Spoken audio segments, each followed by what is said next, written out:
Good day, everybody. Coach John Maria here. Life coach, study coach, special education teacher, whatever you want to call me. I'm here to help out middle schoolers, high schoolers, and college students overcome their neurodevelopmental difficulties. So for today, we have the final series for the Essentials, the new academic year under the New Normal series.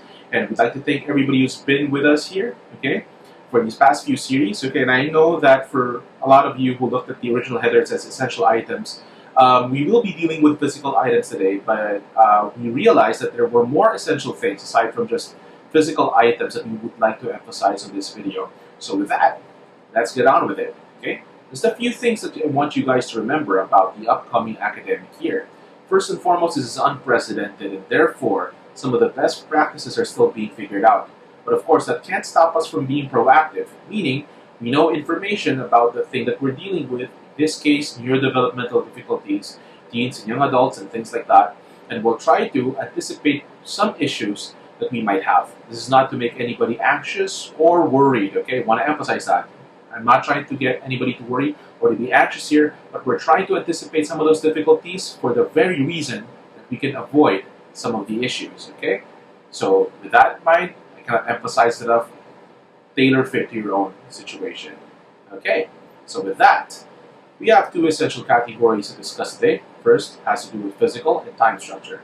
Second is about taking care of mental health. So I do believe that these are two essentials for the upcoming year. Okay, the first is physical and time structure. Okay, we covered this in more ground in part 204, the initiating task and sustained attention topic. Okay, so just look for this same series on this channel and go to part 2. Alright? But today I want to emphasize on some items that you might want to buy or want to purchase for the upcoming academic year. So what are some of these things? It includes a spacious table that's comfortable in height. We do this not just because of the ergonomics. Of course, we want to have the right posture. We don't want to strain our neck and things like that. All of these are good. But specifically for people with neurodevelopmental difficulties, we want to make sure that the sensory environment is good. So we talked about in the other video how we want it to be set apart, we want it to be noise-free and things like that. At the same time, now we want it to be the kind of table that will prevent some stress because of the physical space, so we want it to be spacious, as well as a comfortable height so that you don't feel like you're constrained or it's too wide and things like that, in which it might cause some sensory issues. People with neurodevelopmental difficulties tend to have sensitive and highly distractible aspects of themselves when it comes to their 5 senses, which is sight, smell, touch, right, taste. So we want to keep it as comfortable as possible. Okay. The next thing, when it comes to the time structure, is we want to have the presence of time reminders, such as a calendar, a clock, a timer. That's for a future video we want to do, which is the Pomodoro study technique. But yeah, you can use a timer to help yourself as well manage yourself when it comes to your time. And you also want your schedule, which we also covered in video number 2, with some reminders. For example, if you need to take meds and things like that, put it all in one place, okay? So even a basic calendar is important because people with neurodevelopmental difficulties, it's hard for them to keep track of time or even what day it is. So I just want to feature this. This is my calendar. This is made by one of my coaches. His name is Rob Bonifacio. He's an adult with autism who's an amazing painter. He's actually a very well-known painter. So as you can see, I'd like to show you guys something. When you go to the month of April, okay, aside from the gorgeous paintings that are here, when you go to the month of April right here, and during the beginning of this COVID-19 pandemic, my wife and I had to keep track of the time, so we were crossing the dates out. Okay, just to know, just for us to have that adjustment. Now we're okay without it, but for you guys, if you're just starting, I recommend that you guys have a calendar on your desk, okay?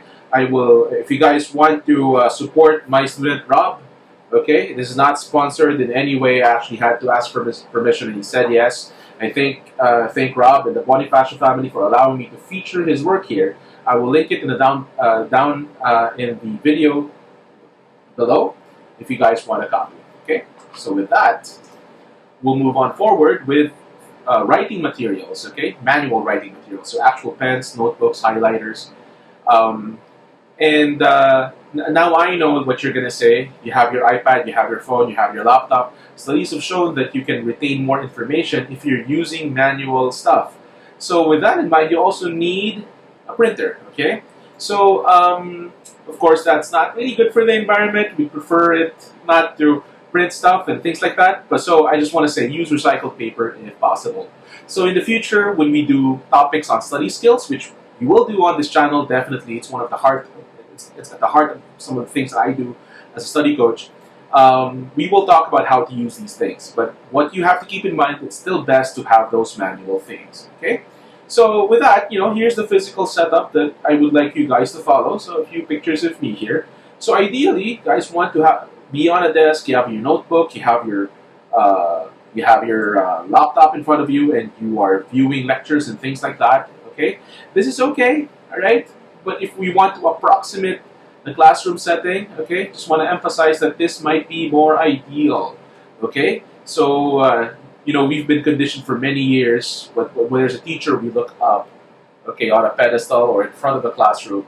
So this approximates the idea. You have a TV there that's connected to your laptop that's projecting whatever lectures or tasks that you need to review, and you have your notebook taking notes and things like that.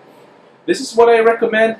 This is not bad, but if you can afford it, or if you have the space and the hardware for it, use your TV just to soften that idea of the adjustment. Okay, and with that we end our portion when it comes to physical structures. I want to talk about something I would say is even more important, which is mental health. Okay, now, my experience as a life coach so far in this new normal has been that mental health has been a major concern among my coachees, more so during this COVID-19 pandemic than their usual stressful lives, when they're dealing with their academic lives.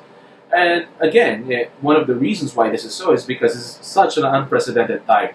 So we don't have, again, best practices or anything like that.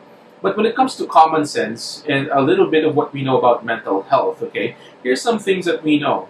First and foremost, we do have a name for some of the symptoms that are being exhibited by people from a mental health standpoint. We call it cabin fever. This is not an official diagnosis from the Diagnostic and Statistical Manual for Mental Disorders.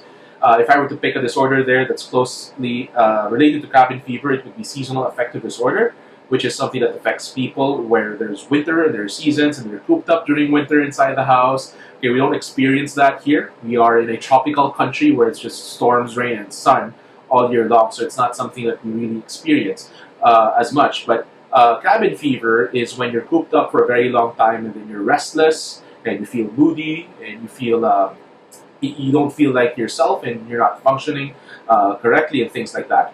But I don't want to focus on the labels for this one. Okay, that's what I want to emphasize. Okay, so instead of focusing on labels, I want to just point this out, that the presence of a major stressor without a corresponding stress release is bad news for mental health. So back then when we had school, okay, that was stressful. But you got to talk to your friends. That's a stressor release, okay? Now, we are in a, now we're in a situation where there's a major stressor, okay, but there is no corresponding release. So, there's a stressor of school and perhaps even more stress because of the presence of you have to do it online, which we're not used to. And again, as I've told you and the guys in the past, people with neurodevelopmental conditions have adjustment and flexibility issues. So, when you translate this and then there's no release, you're cooped up in the house, that's bad news. So here are some tips to manage our mental health. Okay, so first and foremost is the presence of exercise. So my psychiatrist, Dr. Carlo Banag, shout out to you, was actually able to give me some recommendations. If you want preferably short bursts of exercises, so it is actually good for our brain in overcoming mental health issues. So basically, high intensity interval training, for example, you do it 5 to 10 minutes, and you do it a few times a week, I think should suffice. Okay, which is great, by the way, because I just want to tell you guys that on a personal level, I've actually had more time to exercise during this COVID-19 pandemic, simply because I'm not driving around, and it's felt great. I do have some sunlight exposure as well, and I have one student in particular who was experiencing quite a moderate amount of depressive symptoms, and it really improved during this COVID-19 pandemic. Interestingly enough, when he had to go home to the province, and now he's exercising more regularly, and he finds himself more productive. Shout out to you as well. Okay, so sunlight exposures for people, those who can. You have a backyard and things like that. If you're going to go out and expose yourself to other people, no, just stay indoors and do those exercises a few times a week to help cope with your mental health. Another thing that I'd like to advise you guys is to have some passion projects. Okay, and I want to emphasize here non-addicting passion projects. So if you love to play video games, okay, you used to play a lot of video games in the past, and you're addicted to it, okay, so I'm not saying video games are bad for everybody, but if you have the tendency to be addicted to it, okay, please just don't play video games, or please play sparingly, okay? When I talk about a passion project, I'm talking about something that isn't addicting to you and can provide a reasonable bit of challenge. So some examples that my students have done would include cooking, okay? So there's also the idea of improving their artworks or sketching. There's gardening and taking some online courses and things like that. Okay, so another thing I'd like to emphasize here is the idea of relationship building. We had an entire video dedicated to this, which is video number 3 of this series, and I just want to emphasize this experience I had with one student who had a lot of tensions with his family members, and then he went to he and his family went to family therapy, and interestingly enough, they were able to solve a lot of things. And some of the tension at home has been eased, okay? And everybody's following the things that the therapist would tell me to do. So if you want to, and just spending more time together, doing recreational activities together in whatever way you can, is also good for relationship building and coping for mental health, okay?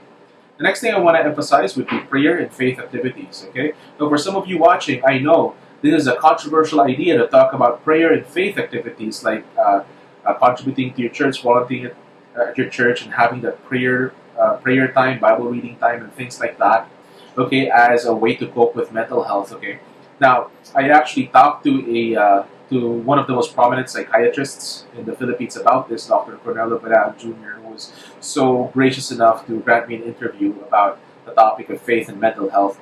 And what I got from him after that interview was this, that there are two extremes here. Okay, on one extreme, you think that prayer has no relevance to your mental health, okay? And on the other extreme, you think that prayer is the answer to all of the things that you experience on a mental health basis. I would say that both extremes are erroneous. That unthinking position on both of those positions is erroneous, because prayer, okay, on one hand, has shown to be very significant when it comes to helping individuals with neurodevelopmental difficulties, mental health challenges, cope with their issues. I actually have one student who told me that if it weren't for prayer and his faith life, he probably wouldn't have been able to cope as much as he did, right?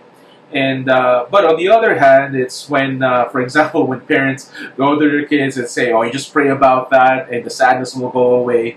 That's also a very unthinking idea. We actually talked about this in a video, "The World Needs a Father," that we don't use things that are just answer all. What you want is you want to listen and really know the specific context of your child, and it may sound nice and religious, for example, to just say, "Oh, pray about it, it'll go away," but it's actually, in a way, a packaged answer that shows that you didn't really listen, or there was no relationship between you and the person you're talking to when you gave a faith-based example, okay? So again, I'm talking about both extremes, all right? So I know that this is a controversial topic, but I hope that you guys can wrap your head a little bit around that. So yes, prayer and faith activities do have a role in your mental health, okay? Not just the extremes that you probably have been exposed to if you feel discomfort at the notion of that, okay?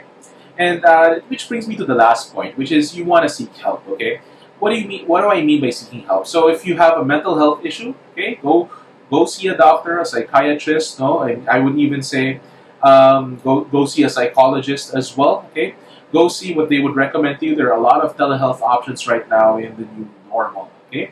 So overall, please, let's take care of our mental health. And just wrapping this entire series up, this is the end of a series of 4 videos for an entire month, okay? This is my final note for you guys. We have, this is my opinion. I think we have good reason to believe that this new normal will last for some time, especially for schools. This whole online thing that we'll be doing, it will probably last perhaps until next year and things like that. So I think it is prudent now to really prepare for it. I don't believe in being anxious or being worried about what's going to come, but we can proactively, again, prepare for it. Okay, so if this is going to be the life that we're living, and in the future for people, for students with neurodevelopmental conditions, we might as well do things that would help sustain our lives during this time. Okay, so with that said, I want to tell you guys that don't worry, we will be having more videos on this channel. We thank you so much for your support. And we also want to say that this is not the last video on the new normal, so you guys just wait. On a weekly basis, we'll be releasing at least one, perhaps two videos for as long as we can, for as long as, by the grace of God, our energies and our brains are able to keep up with this, okay? So with that, thank you very much, and God bless you.